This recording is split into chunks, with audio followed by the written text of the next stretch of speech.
had to find a job very quickly. So I went back to trusty Craigslist, and I still have a screenshot of the advertisement I can send you. It was temporary receptionist at a major entertainment company, $18 an hour.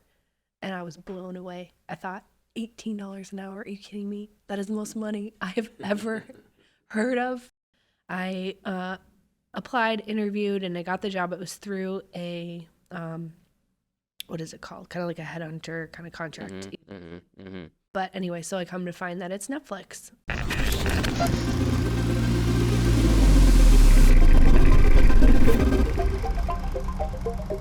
Hey, I'm Matt Osterman, and welcome to Propellant Minnesota. We're lucky enough to have Carly Lassegard as our guest today. Carly was one of the lucky few to have a front row seat at Netflix during their stratospheric rise to dominance. We discuss her original decision to move to LA, her role as an executive assistant, working her way up to a full creative executive, funny celebrity stories, the rise of true crime documentaries, and the life of an executive at the world's largest streamer. She also discusses the difficulties of being a working parent and her ultimate decision to move back to Minnesota and the struggles to be taken seriously here. Carly was a delight to speak with, had tons of practical knowledge to share, and was both funny and vulnerable. Please enjoy my conversation with Carly. Okay, let's get into your origin story a little bit. I know you were from here, moved to LA, Yep. Now you're back here. You want to give us a little glimpse into the early days? Sure. I grew up in Woodbury, so very suburban town. Really great place to grow up. I went to the Math and Science Academy from 6th to 12th grade, which is kind of funny when I tell people that. They kind of laugh, just given the career path and just the way that my brain works and the more creative work that I do. And our school mascot was the Fighting Calculators. Seriously? Yes. Do you want to hear the cheer? Yes. Sine, cosine, sine, 3.14159. Go Fighting Calculators. No kidding. Yeah, and we didn't have a budget for a mascot costume, so it was a cardboard calculator. This is the coolest story I've ever heard. Yeah. So there was, I think, 26 people in my graduating class. It's very small. And I kind of realized at an early age while I was there, because it's called the Math and Science Academy, and it's like you really have to level up in math and sciences. So it's basically like every class is an AP class there, and you just don't have a choice. C, if you get below a C, it's failing. So like you have to take it again. So it's very intense. And I kind of realized, okay, I can do this. I can figure this out. I can do math. I can do science, but I don't understand what's happening. Like I don't get it. My brain is not working this way. I don't understand the big picture. But I was looking around at my friends and they did understand it. Like I'm sitting in physics thinking like this is just another language, but it's something I'm going to figure out and I'm going to do and I'm going to get the grade and move on. But they get it. They're interested in this. They're excited by this. Like they're going to be engineers. They're going to do all these incredible things. And I just realized, okay, I'm very different than these people. And luckily it was such a supportive environment and my mom was so supportive too, that I never thought, oh, I'm less than these people. I thought, okay, I'm different than these people. I have different skills. I want to do something different. So when it came along, we had to do this like independent course. It was statistics. And I think this was like 10th grade or 11th grade. I don't remember. But I just decided, you know what? I don't want to do this. Like this just sounds like the worst possible way to spend an hour. So I went to my art teacher and I asked her, could I do my own independent study, my own thing? She said, what do you want to do? And I said, well, I want to do filmmaking. And it wasn't really something I'd thought about before, but, I enjoyed making little videos with my cousins and my siblings, and I enjoyed directing things, just like at home. Yep, for fun. Yeah, for fun. And so I thought, well, I could do that. Like I have a little handy cam, like I could do that. And she agreed to sign on and be my, to give up her 1 hour of her break of the day to supervise me doing this, which was incredible. Yeah, That's it was awesome. Miss Keeler. And so, she just kind of let me have free reign of the school. So I kind of went around just interviewing people. There was like no real goal to this whatsoever. But I would just film everything that was happening, interviewing students, interviewing teachers, filming events, whatever. So it was like, half a year I did this and I amassed like 40 mini DV tapes. And then when we, came time to graduate, I went through and I edited everything, and it was like a set, I remember, of like 4 DVDs, and each one had like 10 little mini videos on it. And everyone in my class just loved it, and they were blown away, and the teachers loved it. They just thought it was like such a fun, cool thing. And, we had like a screening of some of it, and I just remember just feeling so good that like, hey, these people who are incredibly smart and are like on paper so much smarter than me, but I'm making them really happy. I'm impressing them. I'm like opening up a part of their brain where they're looking at me thinking, oh my God, how did you do that? Kind of like flipping it around. So I don't say that to brag in any way, but it's just more like it just kind of clicked. Like, okay, I have different skills. I have different things to offer the world, and I can be impressive in my own way. So from there, I did start looking at filmmaking when I went to started the college search. So I ended up at Augsburg College, which at the time, I'm not sure if this is still true, was the only private college in Minnesota with a film program. And were you like set on nonfiction at the time, or were you open on? No, I was open to doing whatever. I mean, I didn't even have enough context to like think about that. I don't think, so it's just kind of what I signed up to do. And during college, I met my mentor, Wesley Ellenwood, who was the head of the film program there. And he, I think, just kind of zeroed in on me at an early stage and was really supportive and gave me a job in the film office. He spent a lot of extra time kind of helping me. And I think he just had different expectations of me than a lot of the students that were there to kind of, either just take a class for fun, or there was just like different reasons almost. Yeah, there are just different reasons for being there. And I think that it wasn't just me, there was like a handful of us, I think, that he had like different kind of expectations for, and he kind of put in the work to help us get there. And I do remember being frustrated by that sometimes, where I was like, you know what, I did a good job, like I did better than that person, like why are you hassling me? And I think he just kind of understood that I had a potential to do better. And I'm really, really grateful for that, because now that's kind of become my inner voice, I think, in my head, where I kind of push myself. And just because something is checked off the list doesn't mean that I should be done. Like there's a better way. There's a different way. So. Yeah, that's incredible. And it tells you the power of like, teachers and mentors and leaders, and how big of a difference you can make in a person's life. Oh, yeah. Yeah, huge. And he gave me maybe a false sense of confidence, which is fine. Doesn't matter. You kind of need it, I think. You don't have, where do you get the real confidence, Like, it's true. Yeah. So after I graduated, I was like, I am the best filmmaker in the world. Where should I go next? No, I didn't really think that. But I thought, oh, I totally know what I'm doing. There's nothing in my brain telling me that I shouldn't just move to LA right now with no job and minimal savings. Like no place to live. In an expensive city, in one of the most competitive industries in the entire world. Exactly. Yeah. So there was nothing in my brain telling me that was a bad idea. Nothing. And I kind of think that's the only way it's going to work. For sure. Yeah. If you looked at the reality, you'd never do it. Exactly. Yeah. So I moved out there with my college boyfriend at the time, who's also a filmmaker. So I also think it would have been harder to do all by myself. So credit to him for that. And I had family out there too, and aunts and cousins who were in San Diego, extremely supportive of me. And were definitely my safety net, I think. If I were to become homeless, I wouldn't really be homeless. I could go to their home. But anyway, moved out there. We rented the first apartment that we saw because didn't know any better. You didn't know any better. Turns out we lived in like North Hollywood. It's like a pretty okay location, but it was kind of far. And then I just started looking for work. And I found a Craigslist ad for an unpaid internship, director's assistant internship. Signed up for that, not really knowing it. I think it was 3 days a week or 4 days a week. And then the other 3 or 4 days a week, I worked at a custom frame shop. So I did custom framing. And I was the only person there. most days. Oh, really? Yeah. I was building the frames. I had the saw. I was doing Wow. everything.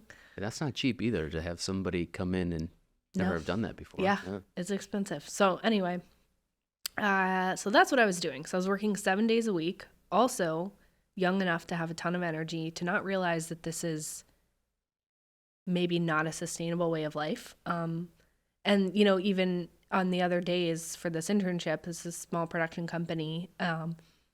I was doing producing gigs, after work. So I feel like I was working all of the time, just every day, getting paid extremely little. And luckily I did get hired by that production company at the end of my internship. So I was making then enough to survive. So that was kind of like a game changer. I was like, okay, now I'm the production coordinator, I'm the office manager. I'm getting to see how this works. I'm getting real responsibility. My boss is traveling a lot, so I'm now kind of in charge of these interns that I used to be. Just getting like more a sense of myself and like kind of the management side of it. Really understanding the nitty gritty of the equipment and the what you need to do on set. And I was going on set, and it was more a lot of like web series, commercials, smaller stuff. Mm-hmm. Nothing huge. Right. But it was a good learning opportunity. And then one day I decided, maybe I should just look at my finances. Like, I think that's what adults do, like sometimes. The math thing again. Yeah. The math thing comes around again. Mm-hmm. And I realize I'm losing like $400 a month on my credit card. And I'm like, okay, well, that doesn't seem good. So at this point, I'd split up with my boyfriend. I was living by myself in Hollywood, like Beechwood Canyon. You drive up my street, the Hollywood sign is right there. It's like the most beautiful view that you've ever seen. It was an incredible little condo. But yeah, I was just, I needed to start making more money. So I went to my bosses and I kind of laid it out. I was like, hey, I love you guys like a family. I want to stay here, but like, here's the problem. And also, hey, like I've been working here, however long it was, maybe a year, 2 years, and they had promised me I could get health insurance if I stayed with them for that period of time, and that they kind of walked that back and told me no, and they kind of offered me some other things, lesser things, and said no to a raise, no to the health insurance that they had promised. And I'm still very good friends with a lot of people that worked there. And I think that there's a lot of good intentions, but when you're working for such a small company, sometimes you're just so in that mentality of teamwork and keeping the boat afloat, just chipping in, that you forget to look out for yourself.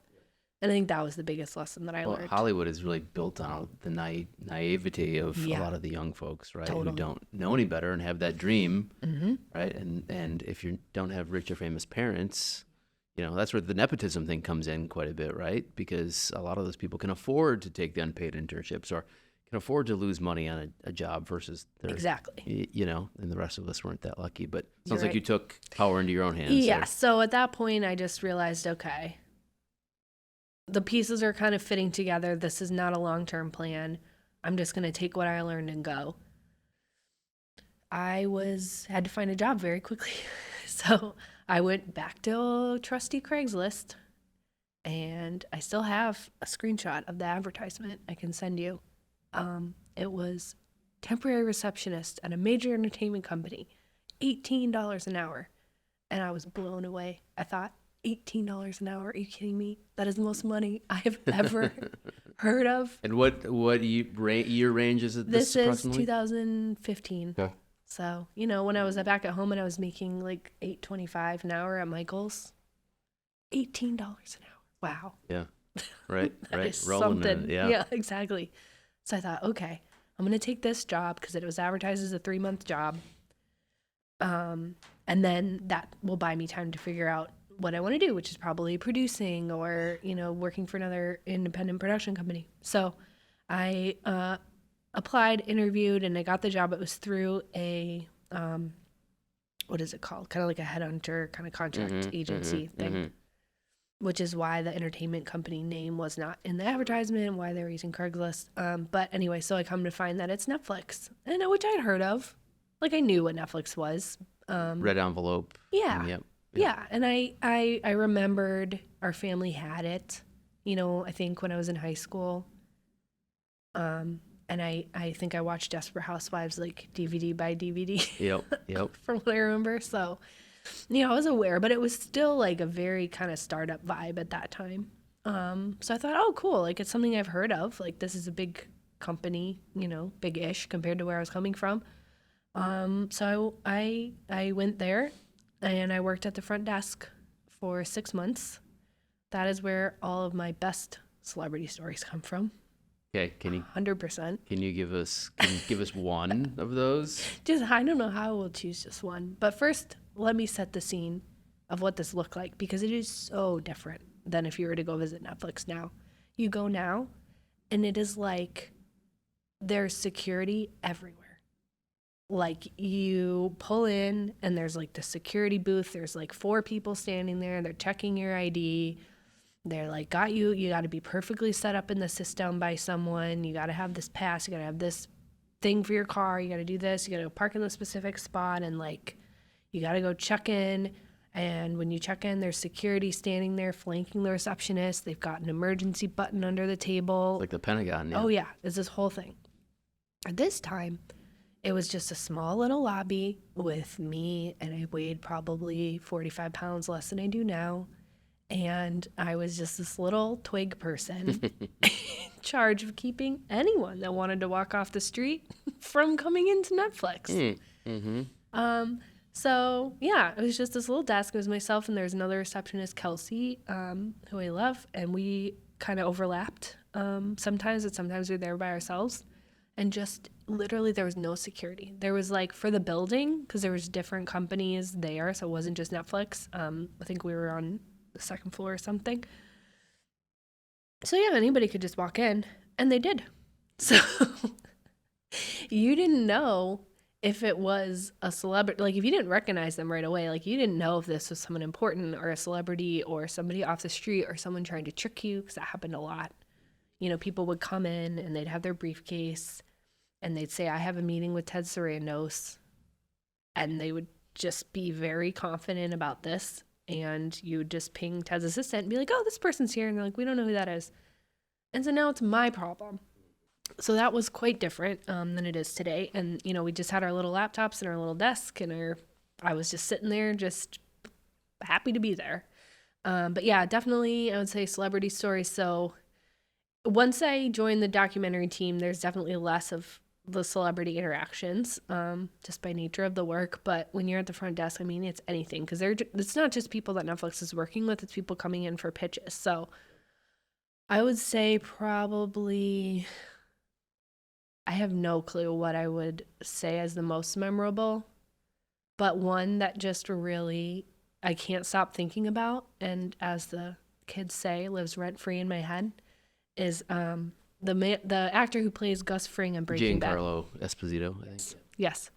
So he comes in by himself, and this was kind of right after Breaking Bad ended, I think. So I was kind of terrified of him, just because like he was such an incredible actor in Breaking Bad. My brain couldn't separate that from him. So I thought, oh, he's coming here to kill me. Like that's kind of what my brain was thinking. And he can be intimidating. I mean, handsome dude, but yeah. he can pull that off. Exactly. So he comes in and he's just like very serious. Didn't really say much. Usually what happens is a celebrity will come in, and if they're by themselves, that's because they're waiting for their manager, their agent, or their PR person. So they'll generally just kind of sit there quietly and wait for their people, or maybe their people come first and the celebrity, whatever. So I knew that he was just waiting for someone. But so he was just sitting there, and it was like you could hear a pin drop in the lobby. Like he was just sitting straight ahead, just kind of like staring, like very still. And I'm like just trying to be really quiet, just match his energy. And then I asked, like, would you like some water? And he nodded yes. So I got him a water bottle, and I sat back down at my desk, and he took a sip, and he just starts choking and just coughing and choking, and like this big production, and I'm just like frozen. Like, could he possibly be choking on water? Like, my brain is like, do I call an ambulance? but it's just water. Like, he can't be choking him. But he was like acting out like he was dying. And then he just stops.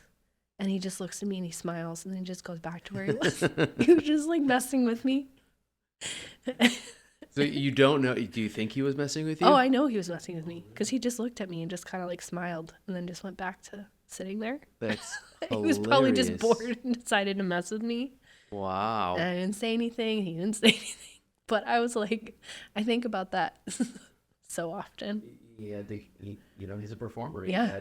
He had to scratch that itch. He had a captive audience with me. So, but yeah, I would say, probably the biggest overall thing I learned from being at the reception desk is the more famous they are, generally the more nice they are. Like, the nicer they are. Like, the more gracious they are, the more they treat you like human beings. And it's kind of like those B-C level actors that can be really, I think they're just trying to act the way that they want to be treated in a way, which I don't think ultimately works. Yep. In a lot of cases, but Yeah, I tend to think a lot of those A-listers are there for a reason. One, I mean, a lot of people have talent. Yeah. Right? But you need that extra thing, whether that's timing, luck, or people rooting for you. Yeah. And if you're nice to people and nice to their assistants, That's such a good point. you tend to think that you might get more opportunities or second chances, or you get in the door a little bit easier, and then boom, then your talent's already there, Yeah, that's really interesting. I've heard that before too. Yeah. No, you're so right. Because at the end of the day, it's like, who do you actually want to be stuck working with until 3 a.m, and it's somebody you like. So, no, I get that. And like, there was just like some examples, like Brad Pitt came in and he was wearing the most Brad Pitt outfit, like the worn leather jacket and the aviator sunglasses and the ripped jeans and the boots and whatever. And he comes in and he takes his sunglasses off and he just shakes my hand. He's like, "Hi, I'm Brad Pitt. I'm here to meet with, whoever." And I'm like, "Oh, thank you for, how do you spell that?" Like, yeah, I know who you are.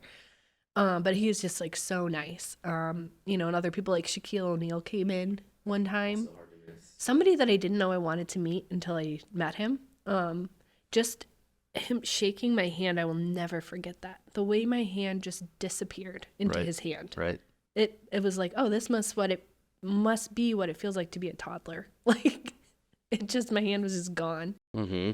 Did you feel like some of these folks like had an aura about them? Oh yeah, for sure. Isn't that weird? You're right. I've couple stories. One, I had an old boss that met Prince Charles back in the day. Okay. And he said he was brighter than everyone else. You could just tell something was about.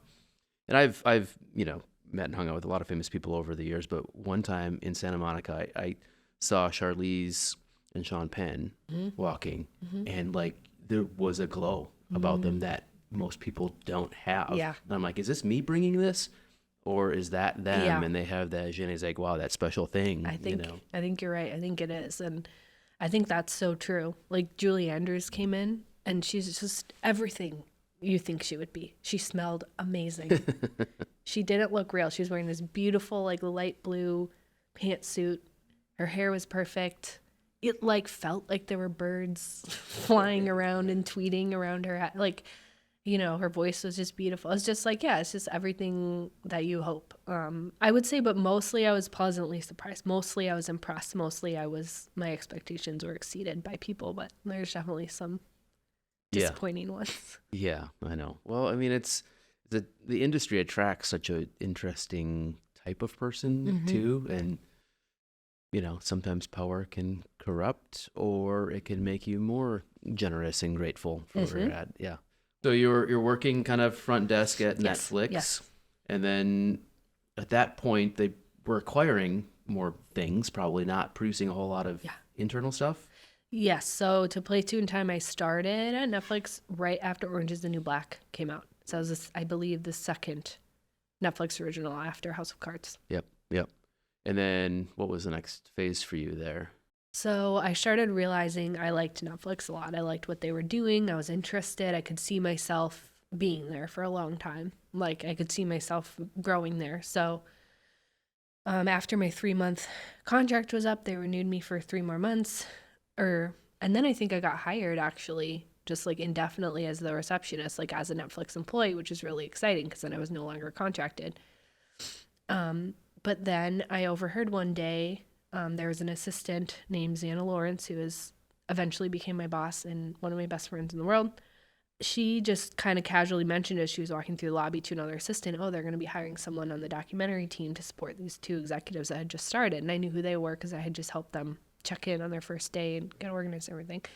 So I thought, maybe I should go for that. So it wasn't documentary that piqued my attention at that time. It was just like, oh, another job that's not here at the desk. Like Right. this is like a next step. So it could have been anywhere, and I would have gone for it. You know. Yeah. Yeah, I would love to say, and a lot of people are able to say that like documentaries in their blood, and this is what they always wanted to do, and the only thing they ever cared about. And eventually that did become true for me, but it wasn't. But you were filming docs in high school, though. I was, yeah. But you didn't know at the time, like, this is my life path. Exactly. And I did, I really enjoyed, there was a few documentaries that I made in college that I'm very proud of. I mean, they're cringy now to watch, but I'm still proud of them. And, won a few festivals, local festivals and things. So but it was just not something that clicked in my mind. I guess what I should say is, it never really clicked in my mind like, oh, documentary could be your career, So that never really occurred to me. It's like one of those things where if you don't have enough information or you don't see people out there doing it, how could you even imagine it? Same thing. I was from a small town, and filmmaker wasn't on the career checklist, So until you see something or you see somebody else doing it, how do you know? Yeah.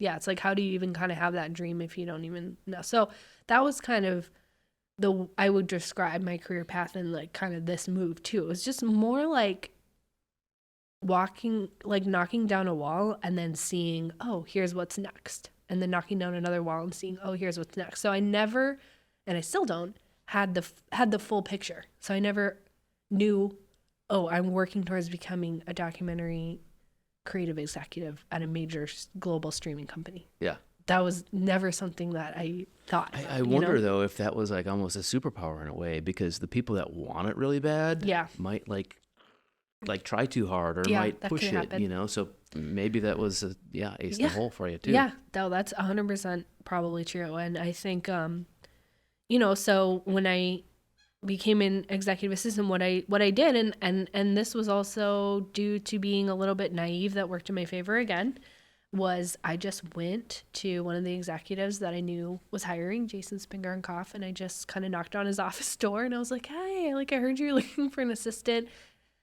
I want to talk to you about that. I'm really interested in it. And he to his credit, sat me down and listened to me. And I thought he knew who I was because I was at the front desk. But turns out people don't really see the receptionist. He had no idea who I was, which is fine.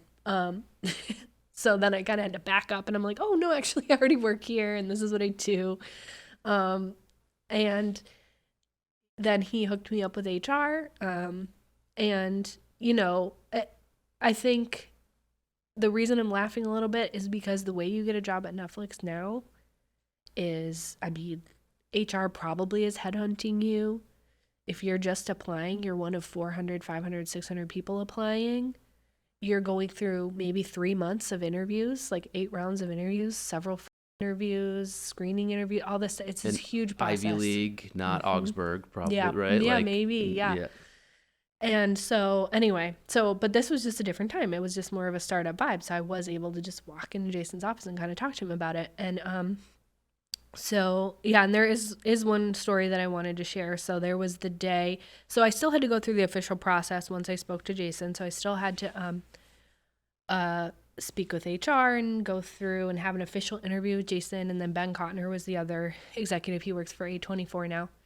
And he would admit it. He's kind of a scary presenting person. Like, he's actually very nice, but like his face and he's got the resting bitch face. Yeah. Like, yeah. He's intense and it works out for him. But I was like a little bit afraid of him, a lot more than Jason, who's a lot more warm. And anyway, so that morning I had my interview in the afternoon, and that morning we were informed that we were going to have a fire drill, like practice fire drill. And as a receptionist, I was part of the safety team. So I had to wear a vest and direct people. And the job I was given was to stand at the top of the stairs in the creative executive like area and tell everyone that they couldn't bring their drinks down the stairs.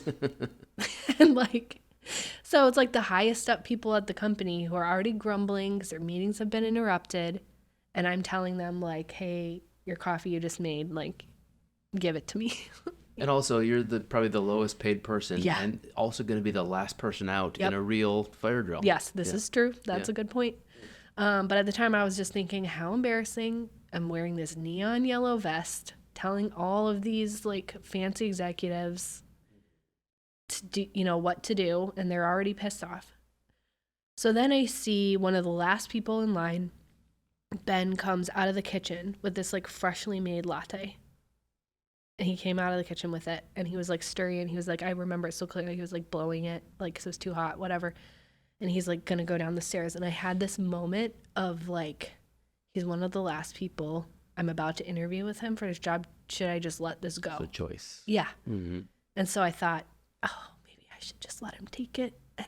And I had this idea, oh, I know, when he comes, I'm gonna look down at the floor. And so it's like reasonable that I would have missed it. Yeah, I had this whole thing planned out. And over the course of like 3 seconds, I was like going through the scenario thinking, okay, I'm just gonna like look away like I'm doing something. So that way he can walk by with his coffee and it's not my fault and he can just do it. He can keep it. And then I don't have to like ruin my chances of being his assistant and pissing him off 2 hours before I'm gonna interview with him. And as he was like walking down the stairs, there's just something inside of me. I couldn't let it go. So I said, I'm sorry. I have to take your coffee. And he looked at me and he was kind of surprised and irritated, and I took it. And then after the fire drill, I was outside with everyone and I called my mom and I started crying and I told her, and she's like, you took his coffee. Why did you take his coffee? And I was like, You're doing your job. Know. You were doing your job. I know, but it's funny now. Looking back at it. And the reason I tell this whole long story is because when we had the interview, it went well. I got hired, and then on my first day, he told me that's why he hired me, is because I took the coffee from him and I did the right thing, and he was really impressed by that. So he's like, I know when it comes down to it, like, you're going to do the right thing for the good of the company, and you're not just thinking of yourself. And so that was a really good lesson. I was hoping the story ended that way. Yeah. I wrapped it up perfectly. Yeah, no, I mean, that makes a ton of sense. You did your job. Yes. So that was a good lesson to kind of kick that off. And something that I definitely carried through. So how long did you work for him? So I was an executive assistant for, I think, 2.5 years. And I supported during that time, I don't know, probably anywhere between like 6 and 8 people. I think the most I had were 4 executives at once. Being an executive assistant at Netflix is no joke. It is the Olympic team of assistants. It is incredibly hard. The workload is indescribably high, like you can't explain it to people. I've heard rumors about the culture there. It's intense. It is. And the assistants just get everything dumped on them. And these executives are so busy. It's just like wall to wall all day. Like you're doing like a puzzle with the smallest amount of wiggle room, trying to get the pieces in place, and everything's an emergency and you have to decide what's an emergency and what's not. And, you can do 100,000 things right in one day, and then you screw up one little thing and your boss is like, hey, what is this? Blah, blah, blah, blah. And you just have to take it because it's not really about you. They're stressed. They have a hard job. They're doing a lot. They have a lot of responsibility. But it's hard, like, especially when you're young as an assistant, to not take it personally. And that's a theme, obviously, that I've been talking about a lot. But I think it's just really true. There were certain times there was like the meditation room on our floor where people were supposed to be able to go and like relax and meditate or pray or whatever they needed to do. But it was the crying room for me, like 100%. I mean, you're getting stuff out. I mean, in a way, there's some spiritual aspect to it. I don't know. I'm trying to justify it for you. Yes. So, and I wasn't the only person that used it as the crying room. So, but eventually that just kind of started happening less and less, and I started advocating for myself more. And that was like another kind of theme that I've just learned is like, there are going to be people that want to help you, and there are people that will help you, but they're not going to generally go out of their way to help you. Like, you have to show that you want it and you have to ask for help. You also need to do as much of the work as possible for them. So you can't just say, hey, I want to get promoted. Like, can you help me get promoted? What I did was, excuse me. So you can't just say, like, oh, I want to be promoted. Like, can you help me figure out how to do that? Because that's a lot of work for a manager to do when they've already gotten their own job. So what I did, when I decided, I wanted to move on from being an executive assistant, is I decided, okay, I'm going to come up with this job called a coordinator. There's no coordinators on our team, but I'm making this up. And I'm going to write out this whole job description for it. And this is exactly the holes that I see in our process. Here is, if we had somebody doing this, this is how much more productive we could be. Or I'm working on this a little bit, but imagine if I could devote, hours to this a day. Or, just kind of like laying out all the different things I think my job should be and why it's important and why it would be helpful for everyone and how I could support the team.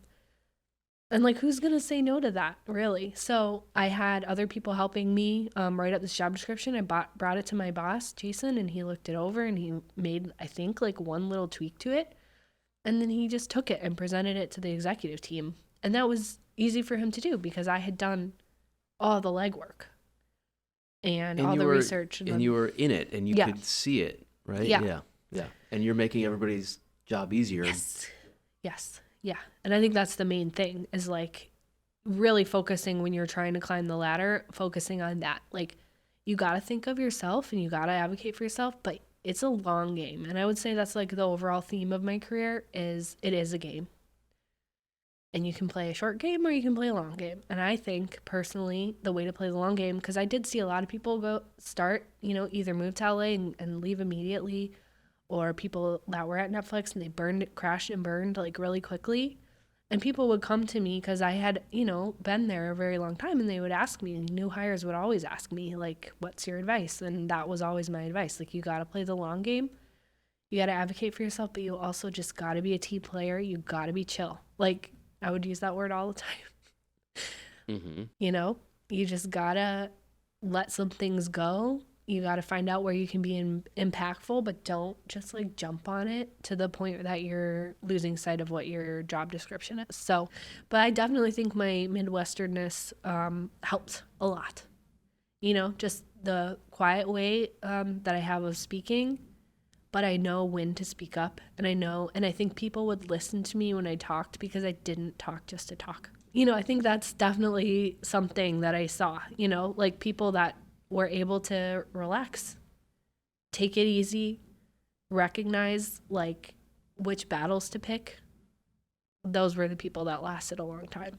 There's the power of consistent applied effort. Yes. Perfect. Yeah. It's not complicated. Just do what you say you're going to do. Yep. Over time, you'll get results. Yeah. Show up. Yep. And then, and then there's also that small percent of knowing when to take a risk, like knowing when to jump on something. Knowing when to invent a position. Yes. Yeah. Yeah. So then I became a coordinator on our team, and that's, I think, where I really kind of got to shine a little bit more. So I started shadowing on projects, or on films and series, but also doing a lot for our team and figuring out, because at this time, Netflix is now global. It's now in 130 countries. It's that big announcement. Now we're opening up offices all over the world. We are dealing with content in all these different languages.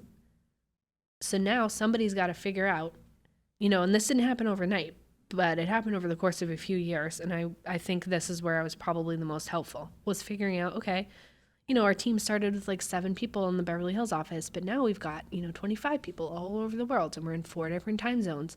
How do we have meetings together? How do we make decisions together? How do we track now? We were begging for people to submit stuff to us in the beginning, and now we're getting 50 to 100 submissions a week. Now we're turning people down left and right. Like, how do we track all of this stuff? How do we make sure we don't miss anything? Like, how do we find the diamonds in all of this stuff, on all these pitches?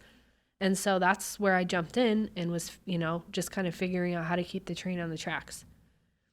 So that, I think, also just helped me, and those are kind of producer skills. Like, you're not on set. 100%. But it's still that same skill set. And then in addition to that, the other 50% of my job was being a creative executive. So I was on projects. I was on weekly, bi-weekly calls with filmmakers. I was greenlighting things. I was watching cuts, writing notes. helping, work with budgets and schedules and like everything that goes into making content. And then the other half is being a Netflix employee. So, there's a lot that went into it. And so then after I was a coordinator, I don't know how long I was coordinator, probably a year and a half. And then I became a manager, where now I've fully shed all of my admin duties. And now it's like a full creative executive, full time, and then senior manager by the time I left. So, it was actually a very incredible and I think never going to be replicated period of time in the streaming boom and the documentary industry. Like, you had a front row seat to see one of the biggest explosions in both the tech and the film world happen. Like, that was like, Earth 4 billion years ago, and the lightning hits the goo and right. Like something forms in there, like a single-celled organism, and you were there and you got to see it. You explained it very well. And when I started on the doc team, when I was an assistant, they were in post-production on Making a Murderer. And I don't know if you remember kind of like how big of an impact that had in the doc world. Yeah. Huge. Mm-hmm. I mean, I was everywhere. So being there, part of a team, I think it was like 7 creative executives, and just watching the aftermath of that it was like mind-blowing. And suddenly all eyes were on us. Like, oh, you can do this. Like, you can create something that didn't cost very much money, really small crew, documentary, like in comparison to the big scripted films they were doing. And this many people are watching it, and it's bringing in this much money for the company and this much attention on Netflix and the awards conversation and all this stuff. I mean, it was like kind of unheard of, I think. So we had to very quickly back that up and like come up with more, and to not just have that be like a one-hit wonder. Did they back up the money truck for you at that point too? The money truck was kind of always there, and that credit goes to Reed Hastings, who has always had a passion for documentaries. So he's always had a soft spot. He's always felt that they were important, even just during the DVD documentary buying days. So that's Lisa Nishimura, who is the head of our team at Netflix for a long time. She started, the DVD buying. She did like music and documentaries, something else. And so I think the support was kind of always there, but that was the point where the rest of the company was like, oh, like, look what this content can do. Look what these people can do.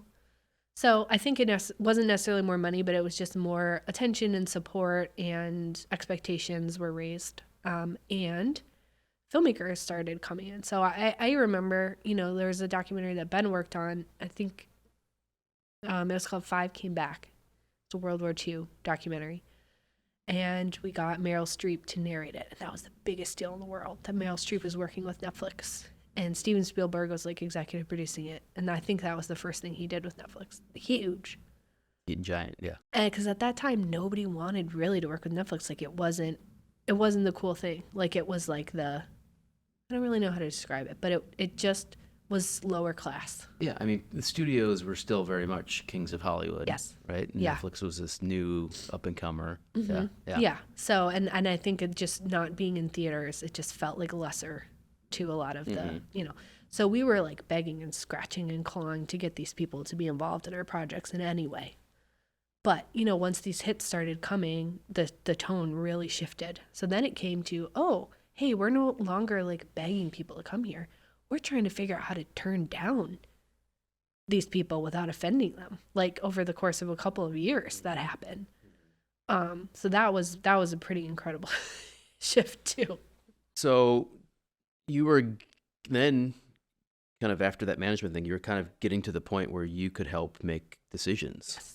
Yep. Right? How was that a lot of pressure? Yeah, it was. And I think, once I was a manager, that was just kind of like my full-time job. I was still doing a lot of company strategy stuff, but it was no longer any scheduling or phone calls or, booking stuff, travel, nothing like that.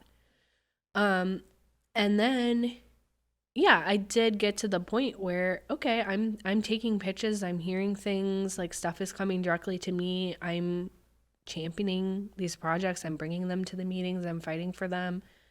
In some cases I'm greenlighting them, and we're going to do it, and we're going to do this thing. And then there's sometimes you come in and you're like, oh, this is an amazing project, and people just really don't agree with you or they don't see it. And eventually you kind of got to make that call. Like, do I want to be fully responsible for this, knowing that I really don't have a lot of backup here?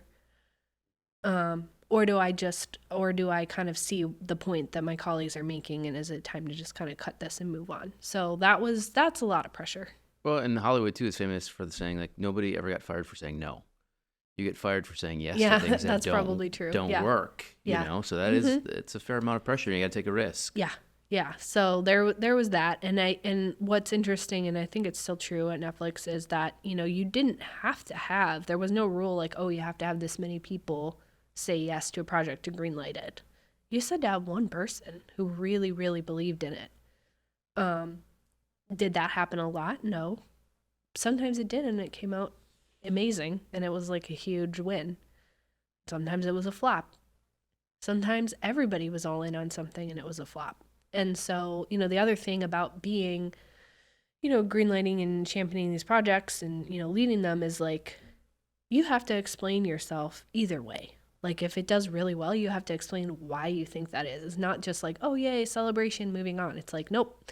You have to, like, have learned something that you can share with people. Like, you have to know what happened and what you did so that we can learn from this and build on it. And the same thing if something is a flop. You have to be able to say what happened, what you would do differently, and kind of just explain yourself. And you know, there was never a feeling of, oh, am I going to get fired? Like, that was never the case, like you said.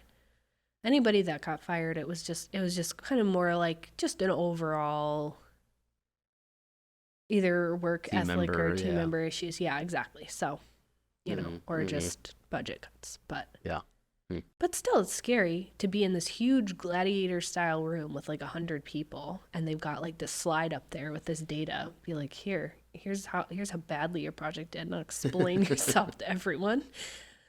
Yeah, it's like in like the NFL after the game, they'll all get in a room and watch the game tape afterwards. Be like, hey, you really look like an ass there, you know. But what's that about? Yeah. What are you most proud of from your time there? You know, I think there's a few things in the true crime space, and I'm a huge true crime fan just in general in life. I listen to Dateline podcasts on my way to work. I should be listening to like self-improvement books, but I don't. I listen to old Dateline episodes. All right.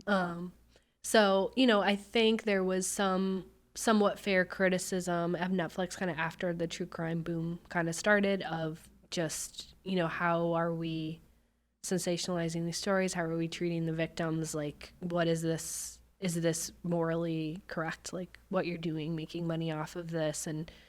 And you know, they would criticize sometimes like the titles that we would use, or, you know, things like that just seemed like maybe didn't have enough empathy. And I think, you know, some of it was fair criticism, and some of it is just like, well, people like this and people watch it, so maybe your bone to pick is with society. Right. And what they enjoy. And the internet, yeah. And the internet. But, you know, there was some fair criticism, and I think I was got to be a part of that conversation and just kind of figuring out different ways to do true crime and different ways to tell stories. So there's a documentary called The Girl in the Picture. And it is about, it's just basically a young woman that got kidnapped as a young age by her stepfather, and eventually kind of had to assume multiple identities at his, you know, demand, and ultimately ended up marrying him and having a child by him. And it's all very twisted and sick, and she didn't even know, you know, that she had been kidnapped. And the whole thing is, it's an incredible story. But the reason that I was so interested in this is not only that it was just unique and kind of the multiple layers of this crime that happened, but just how incredible Sharon was as a character and as a person, and how through every step and every identity and every tragedy that happened to her, and all of her friends just loved her, and the way they were describing her, and how much of a light that she was to the world, and how smart she was, and how much she accomplished. I mean, it's just absolutely inspiring. And so, you know, the way that we told that story was very much kind of showing her in this really positive light. Like, yes, these horrible things happened to her, but like, look at what an incredible person she actually was. And I think there was a lot of really good feedback on that because it was still a fascinating story. You still got all the true crime bits that you wanted and all the twists and turns, as they say, but it was really respectful in the way that it was told. Wasn't exploitative. Yeah. And there's hope. Yeah. Yeah. So, there's a few, that's the one that kind of comes to mind, one that I was really, from the beginning, jumped on that one. So I'm really proud of that. And, just kind of the different creative ways to tell true crime stories because it doesn't all have to be Dateline. Mm-hmm. You were telling me before, too, I think you were in the early process for, remind me of the title, but In the Mind of a... Oh, yeah, Inside the Mind of a Cat. Yeah. Yeah. Yeah. So that was one that I thought of when I was an assistant, like at the very beginning. And I was all excited. And I was like, we have to do a documentary about cats. And everyone looked at me like I don't know what they thought. But they were just like, we're doing the square. Like, we are doing real work here. And you're talking about pet cats. Like, right. You know. We're going to get Friskies to sponsor it or something. Right. Yeah. So I think I was just... that idea was ahead of its time. Like we're winning Oscars here. So I just kind of kept picking at it and I would bring it up every once in a while. And then finally it was like, and one day I read an article and I think these studies were from like 2016. So I don't know if this is still true, but the highest internet traffic online is obviously porn. And the second highest internet traffic is cat videos. And that's a fact. Not that surprised, yeah. Yeah. So I'm like, okay, well, we can't put porn on Netflix. And people do search for it, by the way. We can see that. Oh, funny. Oh, yeah. People are always looking to try to find something, at least porn adjacent on probably Netflix. That 13-year-old at 11 o'clock on a Friday. Yeah. Exactly. Mm-hmm. Yeah, it's pretty funny. But anyway, so I'm like, and I think kind of the response that I was told is, we're not YouTube. But then I would hear kind of conflicting messaging because then we'd be in like big company-wide town hall meetings and Ted Sarandos would say things like YouTube is our biggest competitor. It's not Disney Plus. It's not Apple. It's not, whatever. It's not HBO. It's YouTube. So I'm like, okay, but what? Right. Pick a lane. Yeah. But you're in an industry that's like evolving so quickly and then competitors are evolving and viewing habits are evolving and nobody has solid ground to stand on. But you had this vision that you knew this would work. Yeah. So I was like, kind of the wheels kind of kept turning where I was like, okay, everybody's obsessed with cats globally. And we're a global company. And we're looking for things that resonate globally.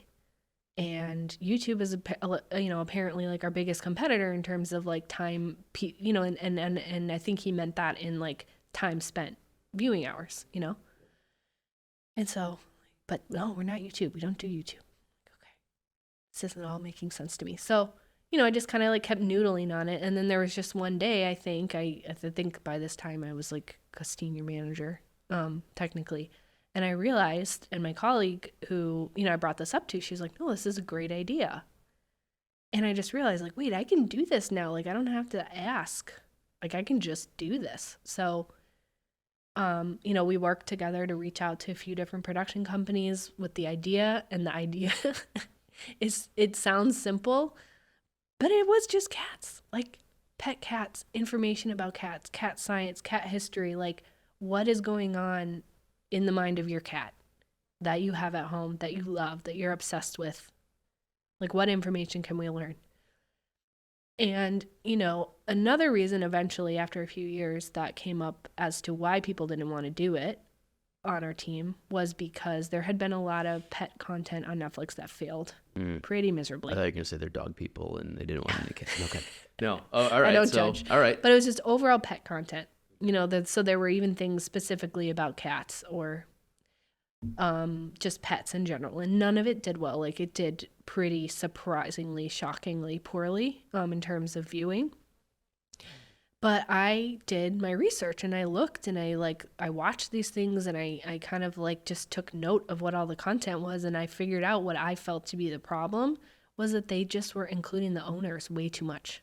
So the cat people and the cat ladies and the dog owners and the whatever were like characters in it. And I really don't think people care that much about them. People aren't searching for videos of pet owners, They just want to see the cats. Yeah, pet owners as a category, probably pretty boring. Yes. Yeah. Exactly. So as simple as it sounded, that was kind of my argument as to why I thought this was going to work when nothing else had worked. So anyway, we went out to a few different production companies. We found one. It was Red Rock Entertainment. They were incredible. They immediately got it. They understood the assignment. It was all cats all the time. They came up with a few different ideas, and this is kind of the route that we chose to go. So we had given them a little bit of development money to come up with this, and then it was time to get it officially greenlit. So, we did eventually after, in the beginning of Netflix time, we didn't do development, but eventually we started to. So the process was you could give a production company a very small amount of money, and then they would come back with the materials, and then you would officially go through the greenlight process. Pretty much everybody, besides like two of my colleagues, said no, no, no, no, no, no, no, no, no, in like a million different ways, no.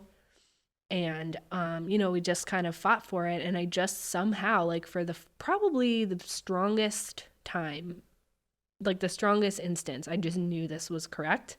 And I just had it in my brain that everyone else was wrong. I just knew it somehow.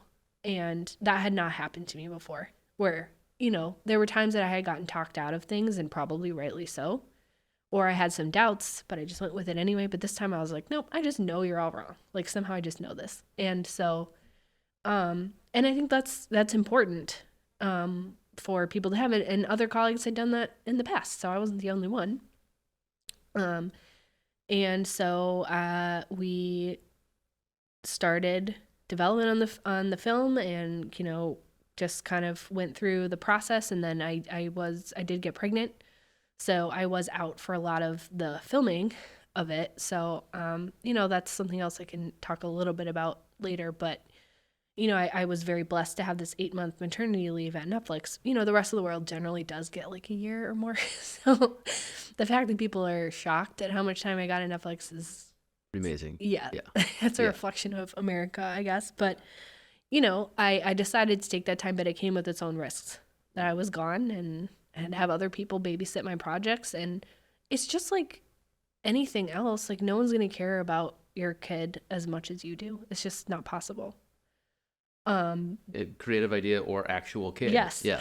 Exactly. So there was a meeting that happened while I was out on maternity leave where we did need to kind of look at our slate and just make sure, everything is exactly what we wanted to do. Everything was going to clear the bar that we wanted. And is there anything kind of like in an earlier stage? Because sometimes these projects take a really long time to get off the ground. And by the time it starts filming, you might not greenlight it that day, if that makes sense, because so much time has gone by. So that was kind of the test, was like, hey, is there anything here we should just kind of like cut our losses, let them take it somewhere else, whatever. And of course they zoomed in on my project and tried to kill it while I was on maternity leave. The cats documentary. But my colleague really, she fought for it and was like, nope, this is happening. Like move on, people. Kind of a thing. But that was a little disappointing to hear, but I also get it. And I think their main point was just, nothing else having to do with pets has done well. Like, why do you think this is going to do well? This is a waste of money. So anyway, I come back from maternity leave. We have like a little bit more filming to do, get a cut back, everything is looking pretty good, but we want to add a little bit. We got some money to do a little bit more filming, and got it to the place where it was like pretty much exactly how I imagined that it would be. So it was really focused on the cats. The only people that were in it are scientists and historians and, behavioral scientists, or, just people that work with cats, or just cat authorities in some way. Obviously they're cat people. Obviously they all have their own pets, but that's not what this is about. There's like these beautiful slow motion shots of cats and their athletic abilities. And like, it was just, yeah, it was just gorgeous. And it was basically like a really, really high end video, like YouTube video of like a nature, like a Plains of Africa style. Yeah, a little bit. Yeah. But like in your house. Yeah. So, it was just something where I don't think anyone had ever seen such high production quality for something like this. And like the cinematography was incredible, and, just the level of talent that they were using. So it definitely blew anything that was on YouTube out of the water. But anyway, while this is all happening, I'm also making the decision at the beginning of COVID to move back to Minnesota. So I knew that I wanted to, once COVID started and everybody was working from home, my husband coincidentally had a contracted job here with Target. So I was like going to be alone in LA by myself. My husband's hanging out with my family. It was like, made no sense. Yeah. So I came, especially since we were trying to have a kid. So that's a little hard to do cross country. And so we moved. So I moved to Minnesota, and we were living with my mom. Had the cat thing come out yet? Not yet. Not yet. Okay. So this is backing up a little bit. And so I'm in Minnesota, COVID is COVIDing on. And then I'm on my maternity leave. So that's when they're doing a lot of the filming. I'm still in Minnesota. And then, this kind of whole conversation is going back and forth. My boss and my managers, everybody thinks that I am able to work remotely, and there's no question about me being able to get the job done. But it just all comes down to a black and white HR rule of everybody has to come back to the office. So they make an exception for me. Where does it end? Yeah. So, I understand, but it was disappointing. And it was probably like a 1.5 year long conversation. Oh, really? Yeah. Of just like revisiting this and timelines and kicking the can down the road. But then finally they said, this is it. This is the end. Like, if you're not coming back, Can't do it. you have to leave. Mm-hmm. So that was obviously disappointing, but I luckily I had a long processing time of knowing this was coming. So anyway, my last day was August 1st, and I think the Cats launched on August 19th or 13th or something. So that was the biggest bummer, because I had several documentaries that I had really led the charge on that were launching in like August, September, October, November, and I was gonna miss all of that. And that was kind of like, because it takes several years for these things to get off the ground. So that was like the first batch of projects I was like, I really had a lot to do with it, and like really was creatively impactful, and just to not be able to be there was really tough.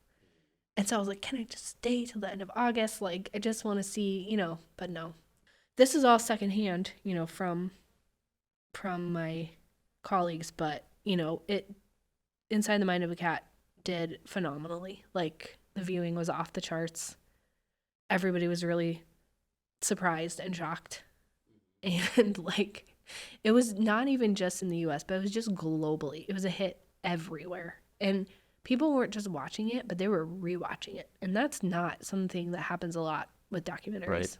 Right. And the internet chatter about it was so fun to watch. Like, going on Twitter and just like looking up the film and seeing how happy it was making people.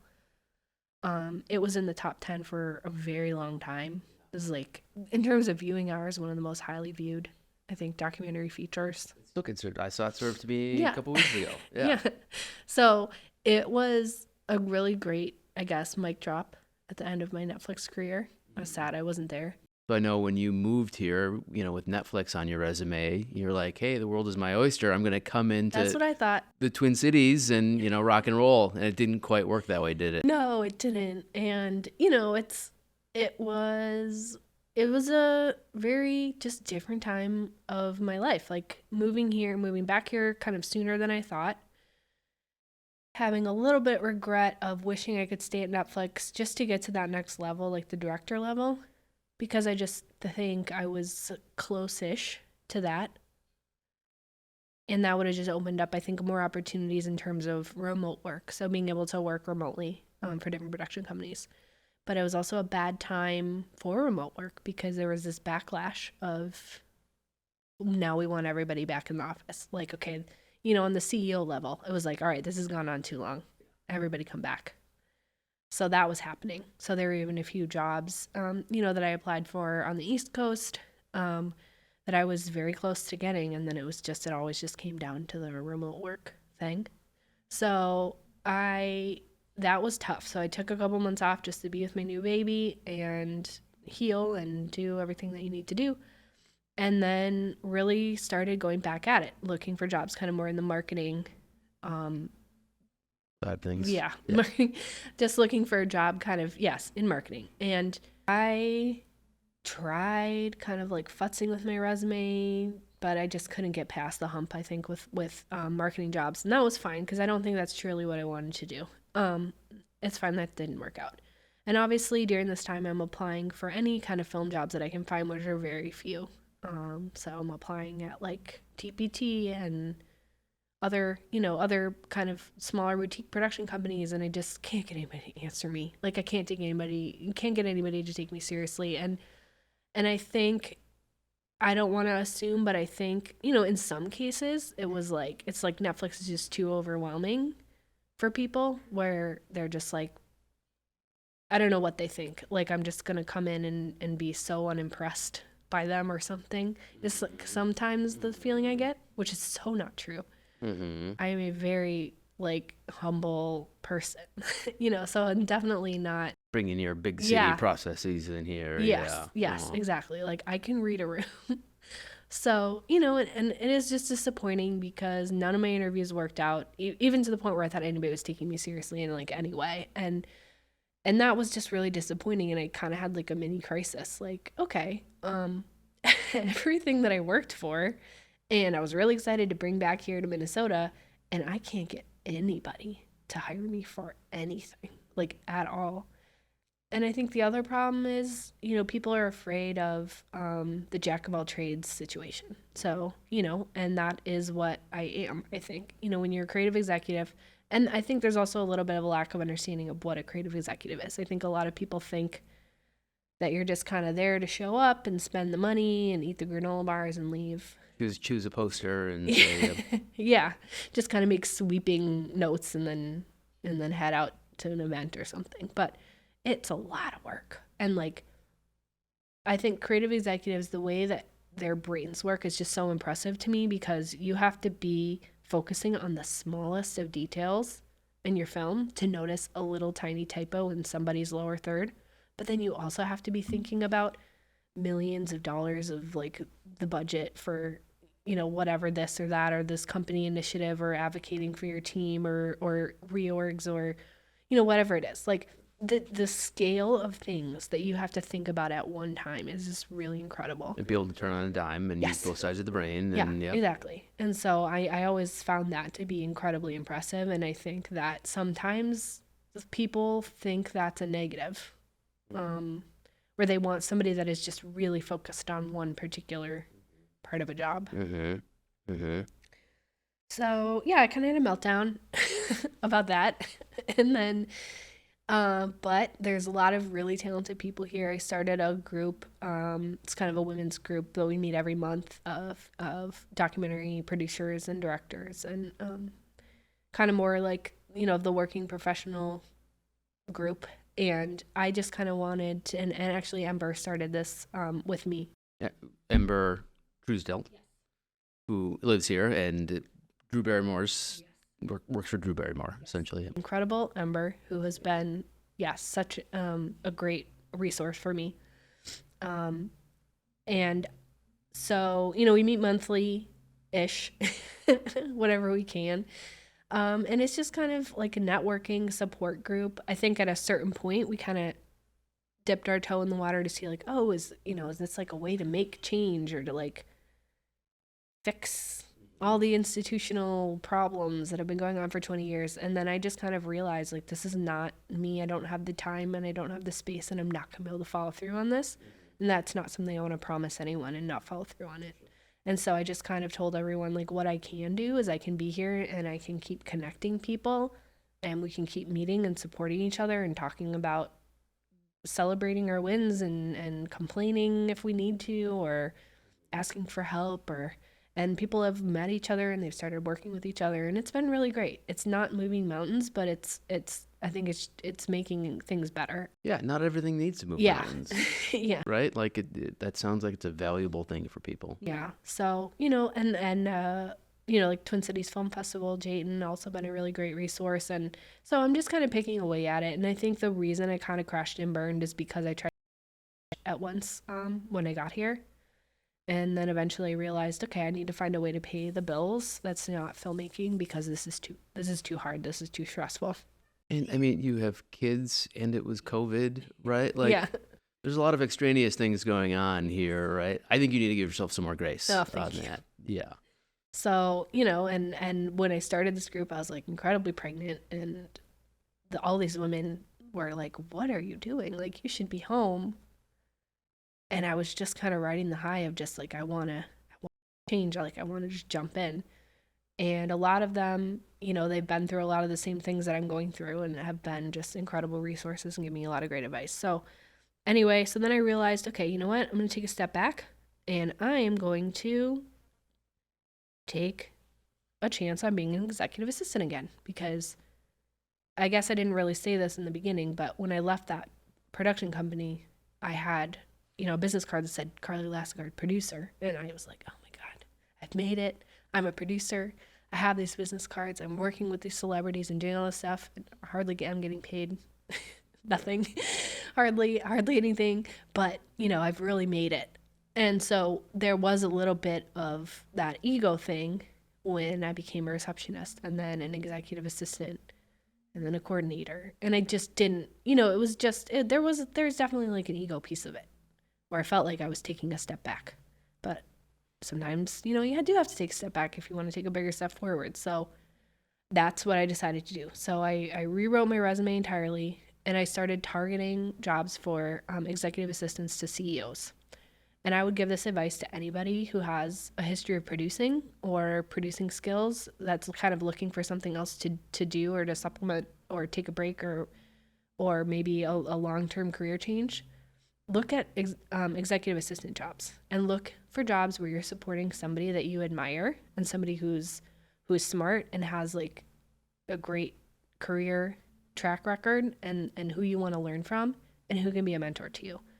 Because you're going to get to use a lot of producing skills as an executive assistant. It's a lot of like moving pieces. It's a lot of running interference. It's like dealing with little tiny fires, but also like planning ahead, trying to schedule things, make things work, dealing with different personalities, different communication types, external people. And I really get to use those muscles. And, I'm not. I feel like it's a great move. So I that's what I kind of exclusively started looking for. I think it's brilliant. I think it's so smart, that strategy. Yeah. I mean, and you do have to swallow the ego on it, but a good producer knows how to swallow the ego too, right? Yeah, you probably already have experience. Yeah. Continue. Yeah, so I think, so that's what I decided to do. I'm like, all right, you know what? I need to like make a kind of a career switch, but I want to still use the skills that I've learned and that I'm good at and where I can contribute. And so I now work for a multi-housing management company called Bader, and I support the CEO. And it's great. Like, it's a totally different world.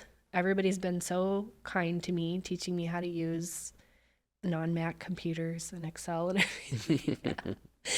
And Windows 97. Yeah. You have to, getting to bust out those math skills again. Right. But it is a little bit of an ego thing too when all of a sudden you've gone to emailing your family and your friends and being like, oh, you guys should watch the Oscars because I worked on this film that's nominated or I worked on that film that's nominated, to not doing that anymore, or to being able to just like post on social media this incredible film that you worked on and these incredible Oscar-winning filmmakers that you got to work with, or these incredible celebrities, or these, whatever it is. It's like, it's attractive, it's interesting, people think you're interesting, and I'm not gonna lie, that feels good. It's human nature. So yeah, I mean, I can tell you, having, I've directed 4 movies now, and after the first couple, I didn't know how I was gonna make money. Yeah. And here I am directing like famous people, and I'd be like, I think I'm gonna have to go deliver pizzas, and I'm like, and that's okay, but like, I think we're there. Luckily, I got lucky and didn't have to, but if I did, it would have been fine, because if you have, a goal in mind, or if you have something you want to do, and that might just be taking care of your family, you got to buck up and do it, Yeah, and it's great. It's a job that they're really flexible with the hours that I work, and so my husband and I have worked out, a system there, and I'm learning a lot, and I'm learning the financial side of running a business. There's still a lot to be learned in terms of relationships and how to talk to people, and there's still, I'm still getting to use the skills that I learned, and I really enjoy it. And it's also allowing me to spend time with less stress on consulting on films or helping people or giving them feedback, and I don't need them to pay me necessarily if they can't, and it's a lot of local filmmakers. Some friends or some people that I've just been introduced to. And I love being able to be like, oh yeah, I have time, or I'm going to make time to do this, and I don't have to get paid for it because I have another job that I enjoy that is taking care of the bills, and it's less stress. Yeah, that's kind of a powerful place to be where Yeah. you can actually do it for the love of it and the wanting to share your time and talents, versus having to, 100%. And I think, my favorite thing to do is to watch films and give notes. So that's something that I hope I get to do more of. Yeah. And I would just, if I could, my one more final point on that I would make is just another thing, if there's anybody else out there as a parent kind of struggling to figure out, especially of young kids like I have, just kind of how to climb the ladder in the same way that you did before is impossible. I realized that the ladder stays the same, but the way that you get up there has to be entirely different. Like when I first started out as an executive assistant, I mean, just to be brutally honest, like I was young, I was like super skinny, I was blonde, I was bubbly, I had a lot of energy, I was fun. You could find 70 hours a week. I was 70 hours a week and I was fine. And I was going to all these events and I was, it was like, that was a way that I was able to just kind of like get to know people or make things happen. And I was able to just put in that extra time. Like it didn't matter what time I got home. I didn't even have to text my husband or my boyfriend at the time. Like I didn't even have to tell them. Like if my boss needed help, I would just do it. If they needed help in the middle of the night, I would just do it. And there was like nothing standing in my way of that. And now there are two, one standing, one crawling. And they have names. And so, refiguring out how to be an executive assistant as a very tired mom who no longer feels interesting, who when I come in every Monday and then my colleagues are like, "Oh, what'd you do over the weekend?" I'm just like, "Shut up. Like, don't ask me that."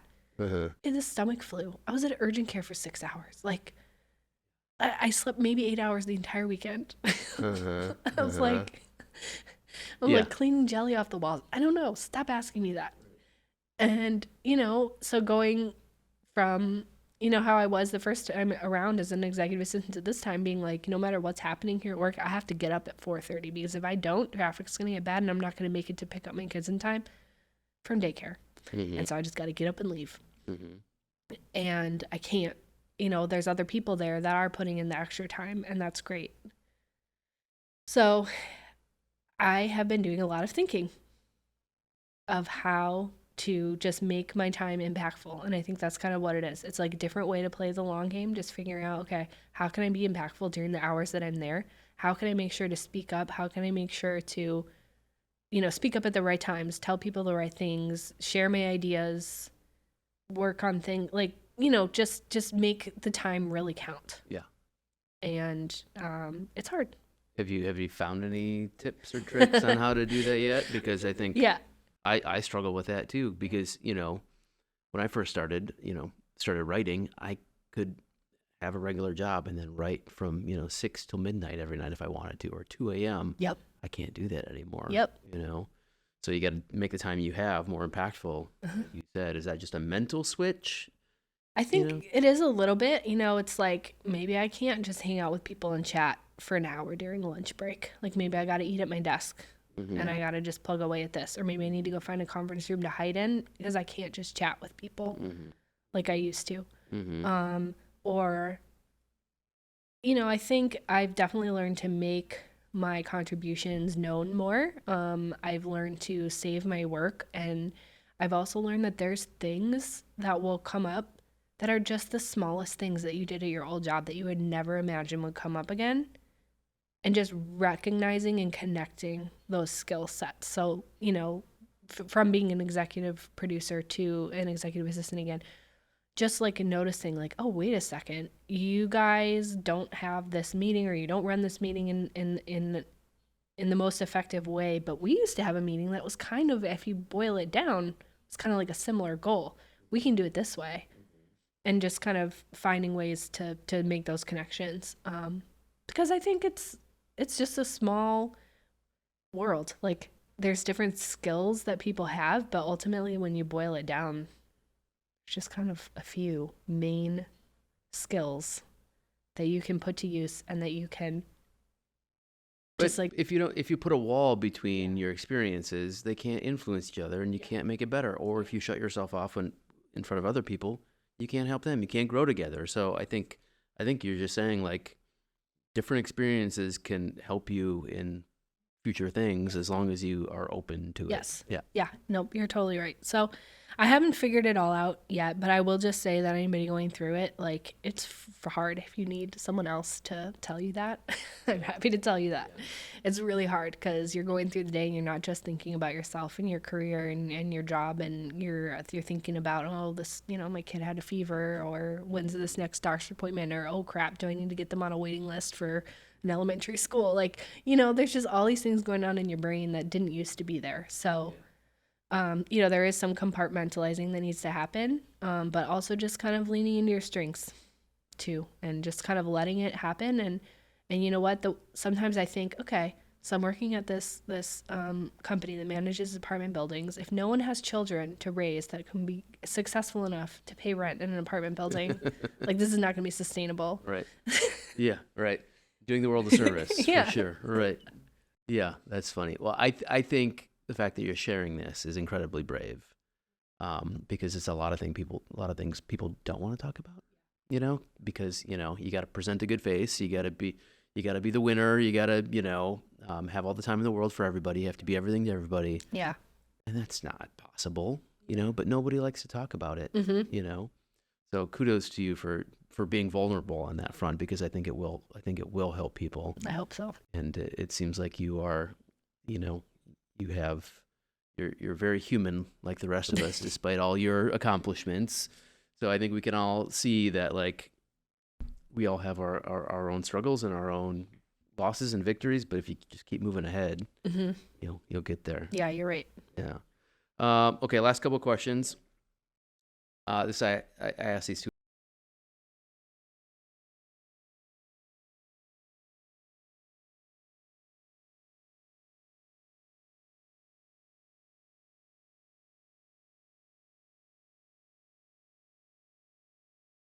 Say, like, the most basic answer to that is, like, just write things down.